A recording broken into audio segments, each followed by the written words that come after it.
എവിടെയായിരുന്നു ഔവേ? വണ്ടിയുടെ മുമ്പിലല്ലോ എസ്കോട്ട് വരുന്നത്. ഇവരെന്നെ സംശയിച്ചില്ലയോ? എന്നതാണോ പ്രശ്നം? ഈ ലോറികൾ ആരെന്നുള്ളതാ പ്രശ്നം. ഇതെന്റെ ലോറികൾ തന്നെ. കേട്ടല്ലോ, എല്ലാരും കേട്ടല്ലോ.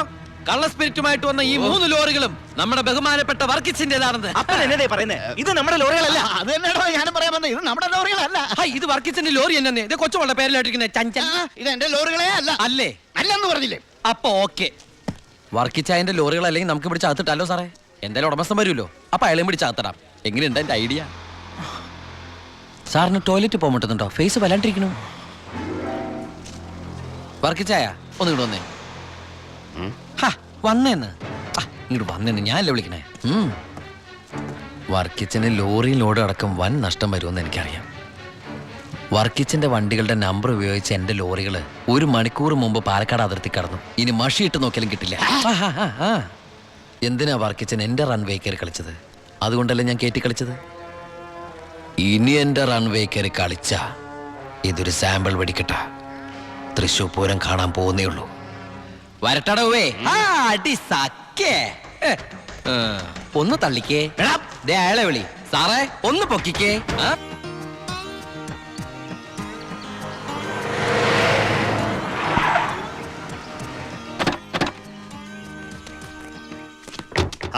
എന്നാ சத்தியமூர்த்தி இந்த மாதிரி பேசுறேன்? அந்த சின்னாடன் ராஸ்கல்ஸ் கொடுക്കുന്നതിലും ജാസ്തി ഞാൻ കൊടുക്കறேன். ഓ ശരി ശരി, നേരി പാക്കറ. എന്താ ഭായി സത്യമൂർത്തിയുടെ പ്രശ്നം? പ്രശ്നം ആ ചിന്നാടന്മാർ തന്നെ. നമുക്ക് ലോഡ് തരാതിരിക്കാൻ അവന്മാർ പല രീതിയിൽ ശ്രമിക്കുക. എങ്കിൽ പിന്നെ ആ റാവുന്റെ അടുത്ത് സാധനം എടുത്തൂടെ? അപ്പാ ഞാനും അത് എത്ര തവണ അപ്പനോട് പറഞ്ഞതാ. അത് വേണ്ട, ആ സ്പിരിറ്റ് ഉപയോഗിക്കാൻ കൊള്ളില്ല. അത് സെക്കൻഡ് ക്വാളിറ്റിയാ.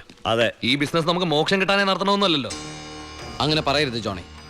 ചെയ്യുന്നത് സ്പിരിറ്റ് കച്ചവടമാണെങ്കിലും അതിലുണ്ട് ഒരു നേരും നിറയും. ഇന്നേ വരെ നമ്മുടെ സ്പിരിറ്റ് ഉപയോഗിച്ചിട്ട് ആർക്കൊന്നും സംഭവിച്ചിട്ടില്ല.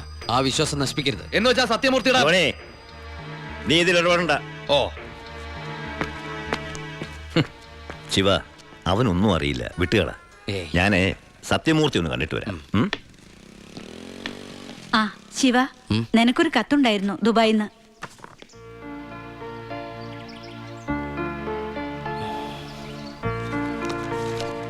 എന്താടാ? വീട്ടിൽ നിന്ന് ഗോപിയുടെ അച്ഛൻ മരിച്ചു. എപ്പോ? മരിച്ചിട്ട് കുറച്ചു ദിവസമായി.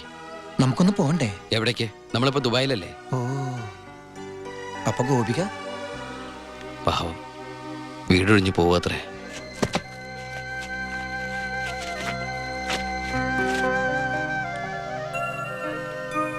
എന്നാ ഞങ്ങള് നാട്ടിലെ വീട്ടിലാരും ഇല്ലാത്ത സ്ഥിതിക്ക് മോളെ ദിവാകരന്റെ വീട്ടിൽ തന്നെ ആയിരിക്കും താമസിപ്പിക്കുക അല്ലേ? അതിൽ ചെറിയൊരു പ്രശ്നമുണ്ട്. കല്യാണം തുടങ്ങി ഇവളുടെ ബാധ്യത മൊത്തം എൻ്റെ തലയിലാകുമെന്ന് വൈഫിനൊരു പേടി. 1-2 വട്ടം സൂചിപ്പിക്കുകയും ചെയ്ത്. അതുകൊണ്ട് ഇലയ്ക്കും മുള്ളിനും കേടില്ലാതെ ഞാനൊന്ന് തീരുമാനിച്ചു. തൽക്കാലം ഗോപി ഒരു ഹോസ്റ്റലിലാക്കുക. അവിടെ അടുത്തൊരു തുണിക്കടയിൽ ജോലിയും ശരിയാക്കിയിട്ടുണ്ട്. ഇനിയിപ്പോ ആരെ ആശ്രയിക്കാതെ ഇവൾക്ക് ജീവിക്കാൻ കഴിയുമല്ലോ. വൈകി അവിടെ എത്താൻ രാത്രിയാവും.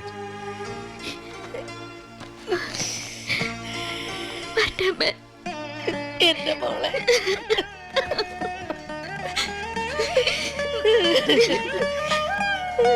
നിന്നെ ഹോസ്റ്റലിൽ നിർത്താനും തുണിക്കട പണിയെടുക്കാനും ഒന്നും ഞാൻ സമ്മതിക്കില്ല. ഞാൻ എന്റെ ഉണ്ണിക്ക് വേണ്ടി ആലോചിച്ചുറപ്പിച്ച പെണ്ണാ ഇവള്. അവൻ ദുബായിന്ന് വന്നാൽ ഉടനെ ഇവരുടെ കല്യാണം നടക്കും. 10 ദിവസം മുമ്പ് ഇവൾ ഈ വീട്ടിലേക്ക് കയറിയെന്ന് വിചാരിച്ച് ഒന്നും സംഭവിക്കാൻ പോണില്ല. ഗോപികയെ ഞാൻ എന്റെ അമ്പിളിയെ പോലെ നോക്കിക്കൊള്ളാം. അവളെ എനിക്ക് തന്നൂടെ? ഈ നല്ല മനസ്സിനെ നിങ്ങളൊക്കെ ദൈവം അനുഗ്രഹിക്കട്ടെ.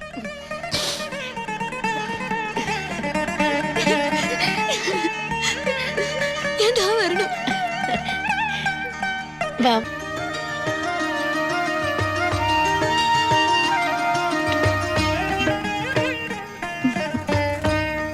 വലതുകാല് വെച്ച് കയറിക്കോ മോളെ.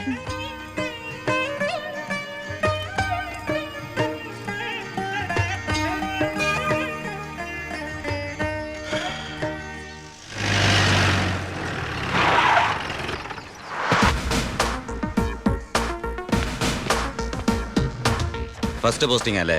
അതെ സർ. ഷൈൻ ചെയ്യണ്ടെന്നൊന്നും ഞാൻ പറയില്ല.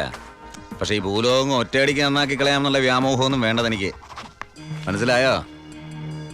എടോ, ഈ വാളയാർ ചെക്ക് പോസ്റ്റ് പോലീസിന് വലിയ റോളൊന്നുമില്ല. എന്താ ആവശ്യം വരുമ്പോ ഞാൻ വിളിച്ച് അറിയിച്ചോളാം തന്നെ. അതങ്ങ് ചെയ്തോണ്ടാ മതി. ഡീസന്റ് സ്ഥലമാടോ വാളയാർ.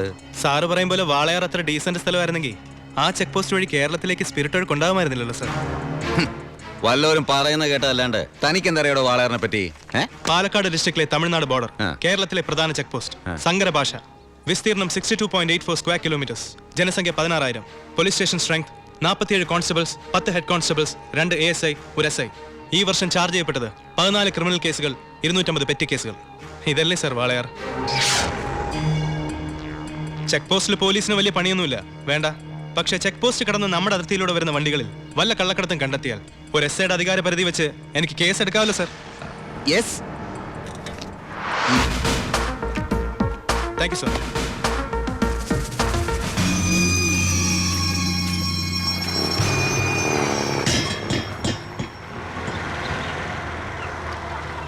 കയ്യിൽ ഒതുങ്ങോടാ, ചേട്ടൻ പോയി കൊടുത്തു.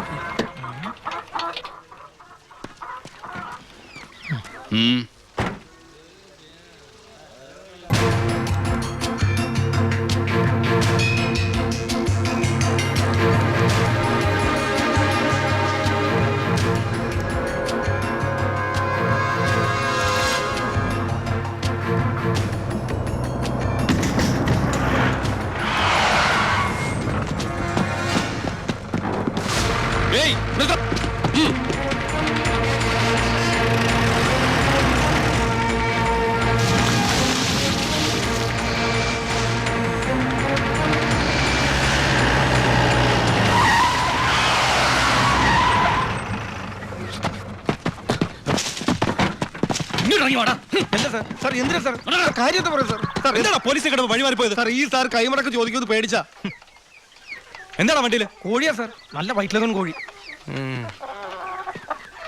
ആ കോഴിയൊക്കെ വലിച്ച് പുറത്തേക്ക് ചെക്ക് ചെയ്യണോ? സാർ അവരോട് അതിന്റെ പോയി കയറി സാർ. സാർ അതിനകത്ത് ഒന്നുമില്ല സാർ, ഞാൻ പറഞ്ഞത് വിശ്വസിക്കും സാർ. അതിനകത്ത് ഒന്നുമില്ല സാർ.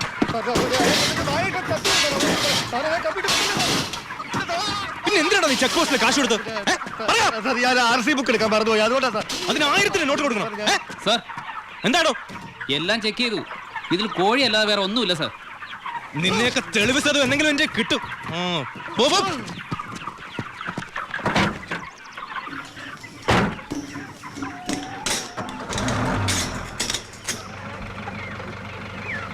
നിർത്തോ. എന്താ സാർ? പോവാൻ വരട്ടെ.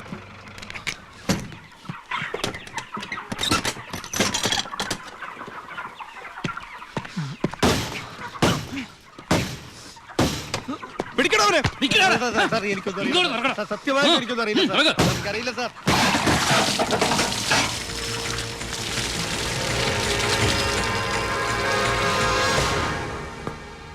ആരുടെയാടാ ലോഡ്? പറയടാ. പറയില്ല സാറേ. ഇവറ്റകളെ തല്ലിക്കൊന്നാല് സത്യം പറയില്ല സാറേ, അതാ വർഗം. താനാരാ? ചാണ്ടിച്ചെന്ന പേര്. നാട്ടുകാരെന്നെ ഭായിന്ന് വിളിക്കും. ഓ, നിങ്ങളാണല്ലേ ബായ്. ആ, ഇവന്മാര് സത്യം പറയില്ലെന്ന് തനിക്കെങ്ങനെ അറിയാം? ഈ പണിക്ക് വിശ്വസ്തന്മാരെ അല്ലേ സാറേ ഏൽപ്പിക്കുക. പാവങ്ങൾക്ക് അതിന്റെ സീരിയസ്നെസ് അറിയാൻ മേലാണ്ട് ചെയ്തു പോയതാ. വിട്ടേക്ക്. തന്റെ ലോറിയുടെ ഡ്രൈവറും കിളിയാണോ അവര്? ഏയ്, തന്റെ ലോഡാണോ അവര് കടത്തിയത്? ഏയ്, പിന്നെ തന്റെ അളിയന്മാരാണോ അവര്? എന്നോട് ആരും ഇത്ര റഫായിട്ട് ഡീൽ ചെയ്യാറില്ല. നമുക്ക് 1 2 3 ഇടപാടാ. വളച്ചുകെട്ടില്ലാതെ ചോദിക്കുക, മോൻ എത്രയാ വേണ്ടേ എന്ന് വെച്ചാ? മോൻ ഇരിക്കേ, ഭായി പറയട്ടെ. തന്നോടാരാ ഇരിക്കാൻ പറഞ്ഞത്? സർക്കാർ പോലീസ് സ്റ്റേഷനിൽ കസേര വാങ്ങിച്ചിട്ടിരിക്കുന്നത് അതിഥികൾക്ക് ഇരിക്കാനല്ലേ സാറേ? ഇരുന്നാട്ടെ. എഴുന്നേക്കടോ.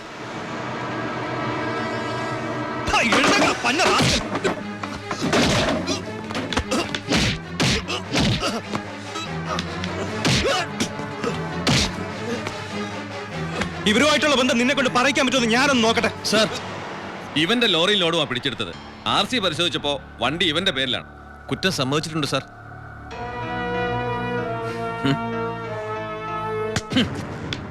ഇവൻ എന്റെ ബിനാമിയാ.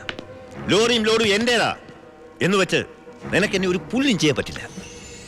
നീ ഇൻസ്പെക്ടർ ആയിട്ടല്ലേ ഉള്ളൂ. തുടക്കത്തിന്റെ ആവേശമൊക്കെ കൊള്ളാം. ഇതുപോലെ ചോരത്തിളപ്പുള്ള ഒരുപാട് SIമാരെ ഈ ഭായി കണ്ടിട്ടുണ്ട്, നേരിട്ടിട്ടുണ്ട്. വരട്ടെ.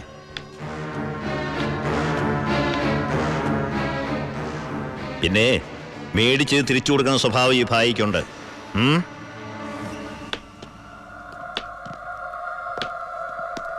യവന്മാരെ പിടിച്ച് ലോക്കപ്പിലിട്ടോ Sir. നാളെ കോടതിയിൽ ഹാജരാക്കിയാൽ മതി. സൂക്ഷിക്കണം സർ. ഈ ഭായിയെയും അയാളുടെ കൂട്ടാളി പരമശിവത്തെയും. എന്താ അവർക്ക് ഗുണ്ടായുസം ഉണ്ടോ? ഉണ്ട് സർ. എന്നിട്ട് അവരുടെ പേരിൽ ഈ സ്റ്റേഷനിൽ ഒരു കേസ് പോലും രജിസ്റ്റർ ചെയ്തിട്ടില്ലല്ലോ. അത് സാധാരണക്കാരോടുള്ള അവരുടെ പെരുമാറ്റവും സ്വാധീനവും ഒന്നിനും ആരും സാക്ഷി പറയില്ല, കംപ്ലൈന്റും ചെയ്യില്ല സർ.